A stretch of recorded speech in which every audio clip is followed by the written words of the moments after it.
And I was reflecting walking in here this morning that I think it is appropriate that we assemble in the Ronald Reagan building because due to his efforts, which produced the end of the Cold War, we have been able in the last 20 or 30 years to witness constructive cooperation and enhancing dialogue and various projects and activities, as well as scientific discoveries throughout the Arctic. If the Cold War was still with us, we wouldn't be here today in the spirit and with the program that we have decided to follow.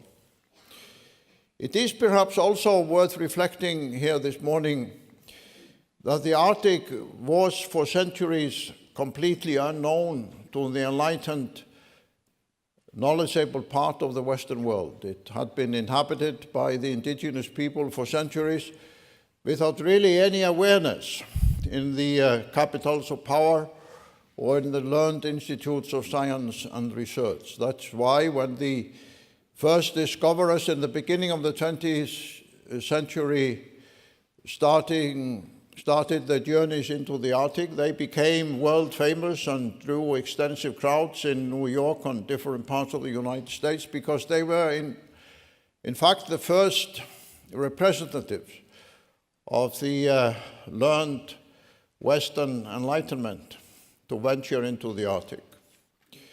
And then, of course, the Cold War, due to the military confrontation, especially between the United States and the Soviet Union, closed this territory again for most part of the second half of the 20th century.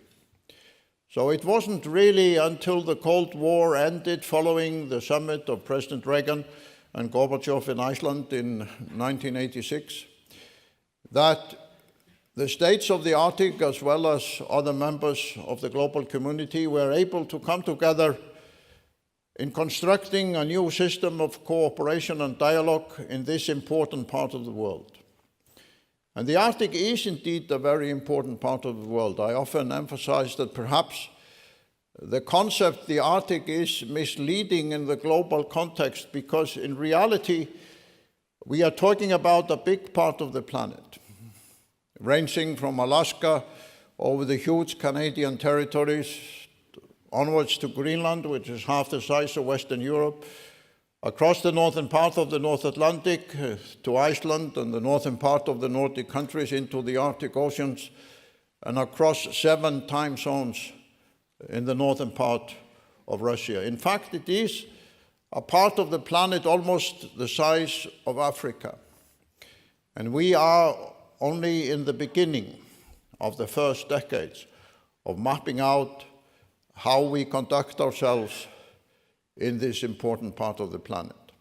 And its importance, of course, is especially enhanced because of the evolution of climate change and the melting of the ice and the glaciers in recent years and times, as well as the discovery of various resources of great importance for the 21st century economies. That is why countries like China, Japan, Korea, Singapore, as well as Germany, France, and the United Kingdom and others are now active participants in the evolution of the Arctic. So what was 100 years ago a remote and unknown part of the world has now in fact become a global playing field. And if one doubted that, you should have joined me a few weeks ago in Dalian in China for the Nordic-China Arctic Dialogue, where the representatives of the Ocean Administration of China and the leadership of Dalian and the big shipping company COSCO presented the decision by the Chinese authorities that Dalian would serve as the Arctic port of China.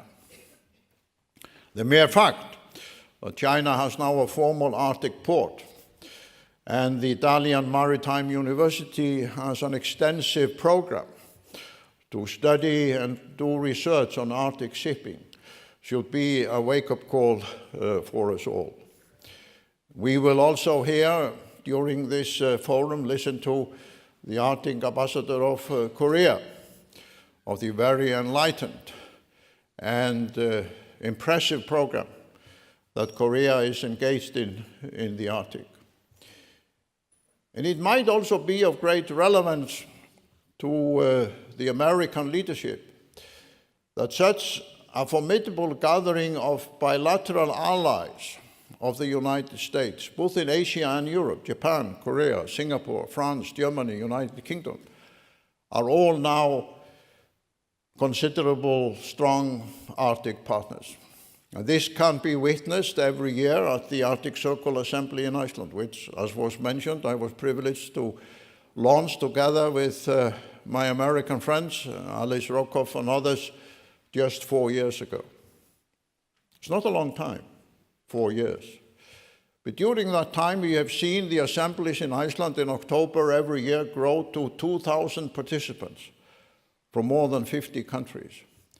It is an extraordinary demonstration of the global importance of the Arctic, because however good we are at organizing things, Alice and I and a few others, we couldn't bring together every year 2,000 people to Iceland from more than 50 countries, including leaders like the former President of France, the Prime Minister of Scotland, the Secretary General of the United Nations, formal representation and delegations from President Xi Jinping of China and Chancellor Merkel of Germany, if there was not a monumental transformation taking place. And this is why, of course, the future role of the United States and Russia in the Arctic is so important. Not just for the Arctic, but also for the entire world. Not just for the United States or Russia, but also for the entire world. And that is the reason why, together with the Wilson Center, the Arctic Circle has organized this forum here today and tomorrow in the Wilson headquarters of the Wilson Center and in the Ronald Reagan building, in order to further the dialogue on the future of the Arctic and the future role of the United States and Russia, especially now after the United States has concluded a very successful chairmanship of the Arctic Council. A chairmanship which was made successful, among other things, by the constructive cooperation from Russia during that period. And in this, let me call it a circus of stories and media discussions and television shows and investigations and whatever you want to call it about Russia and the United States, it's very important not to lose sight of the fact that in the last 2 years, these important countries have demonstrated to the world that they can have a very constructive, productive relationship with regard to one of the most important parts of the planet. And when Secretary Tillerson celebrated that success, when he handed over the chairmanship of the Arctic Council to Finland, we all thanked the United States for its constructive leadership, including our Russian friends. So perhaps here today in the Ronald Reagan building, we are also adding an important dimension to a dialogue in this town and in this country about the future of our relationships and our efforts. This forum is the 5th in the series of separate forums, specialized in nature, which the Arctic Circle has initiated in the last 2 years. The first one was in Alaska in August of 2015 on ports and shipping. The second one was in Singapore in the November of that year on the view of the Asian countries towards the Arctic. The third one was in Greenland in May of last year, turned out to be the largest international gathering ever to take place in the history of Greenland. The fourth one was in Quebec last December on regional development in the Arctic, and now the fifth one is here in the Ronald Reagan building on the United States and Russia in the Arctic. And the next one we have just agreed on a few weeks ago will be in Scotland, hosted by Nicola Sturgeon and the government of Scotland under the important title Scotland and the New North. It will be a pioneering effort for the government of Scotland to look north of Scotland instead of focusing all their attention on the relationship with London. So let me conclude here this morning by thanking all of you for being here today, by thanking the Wilson Center especially for this fascinating cooperation, which I hope will be a beginning of a long and productive relationship between the Arctic Circle and the Wilson Center. And it's very important for the United States and for this town to have the Wilson Center engaged as a platform for continuous dialogue on the Arctic now when the US has handed over the chairmanship to other countries.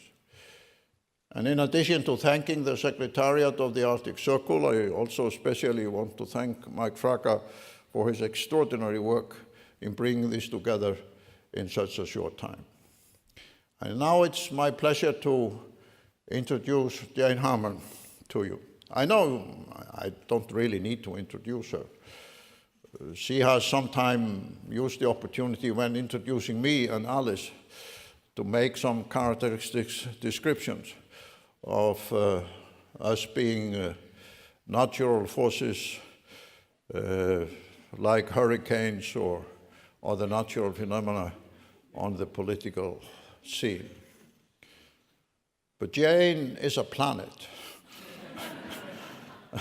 She is a special part of the universe. And it's a great privilege for us to have her joining the Arctic family, and for us in the Arctic Circle to have her as a friend, as a partner. Jane, please.